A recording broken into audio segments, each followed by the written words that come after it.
Hello বন্ধুরা, আবারও চলে আসলাম তোমাদের সাথে একটা ছোট্ট মিনি ব্লগ শেয়ার করতে। তো দেখো, আজকে বিকালবেলা রেডি সেডি হয়ে বেরিয়ে পড়েছি যাব ভারত সেবাশ্রমে পুজো দিতে। তাই জন্য ফার্স্টে মিষ্টির দোকানে চলে আসলাম, মিষ্টি নিলাম। আর এদিকে ফলের দোকানেও চলে এসেছি ফল নেওয়ার জন্য, ঠাকুরকে একটু ভোগ দেওয়ার জন্য ফল আর মিষ্টি দুটো কিনে নিলাম। তারপর টোটোতে আমি, মা আর আমার দিদির ছেলে তিনজনে মনে যাচ্ছি হাবড়াতে।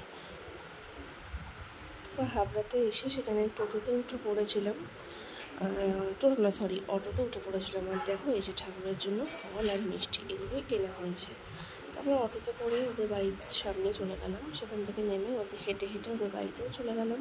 তো অনেক দিন পরে দিদির বাড়িতে আসলাম, ভালোই লাগছিলো। এদিকে দিদির মেয়ের যেহেতু পরীক্ষা ছিল, ও আর আমাদের সাথে যেতে পারবে না, ও পড়ছিল। তারপর দিদির ঠাকুর ঘরটাও দেখিয়ে দিলাম। দেখো, এখানে গোপালের পুজো থেকে শুরু করে অনেক রকম ঠাকুর আছে সাজানো ওর ঘরে, প্রত্যেককে পুজো দেয় প্রত্যেক দিন। আর ঠাকুর ঘরটা খুবই সুন্দর। তারপর চলে আসলাম ভারত সেবাশ্রম মন্দিরে। দেখো, এখানে তখন পুজো অলরেডি শুরু হয়ে গেছিলো, আমাদের ঢুকতে একটু লেট হয়ে গেছিলো।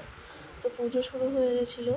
আর সত্যি বলতে এখানে আসার পর না, মনটা যেন একটা আলাদাই শান্তি লাগছিলো, মনটা যেন একটা অন্যরকম হয়ে গেল। সন্ধ্যাটা বেশ কালকে ভালোই কাটলাম। তারপরে পুজোর আরতি শেষ হওয়ার পরে আমরা একে একে সবাই ঠাকুরের চরণে ফুল দিয়ে যে যার মনস্কামনা ঠাকুরের কাছে প্রার্থনা করছিলাম। এইভাবেই সন্ধ্যাটা কালকে কাটিয়েছি। তো দেখো, ফার্স্টে আমি দিয়ে দিলাম, তারপরে দিদি, তারপরে মা, সবাই মিলে আমরা ঠাকুরের চরণে ফুল দিলাম। মা যেহেতু 1 বছর ধরে খুব অসুস্থ ছিল, সেই কারণে মা 1 বছর ধরে ঘর থেকে বেরোতে পারেনি। সেই জন্যই যাই হোক এখানে আজকে আসা। তারপরে ঠাকুরের পুজো হয়ে যাওয়ার পর বাবুজি সেখানে সবাইকে প্রসাদ দিয়ে দিচ্ছিলো, তারপরে একটু প্রসাদও নিয়ে নিলাম। তারপর আমরা চলে আসলাম বাড়ি।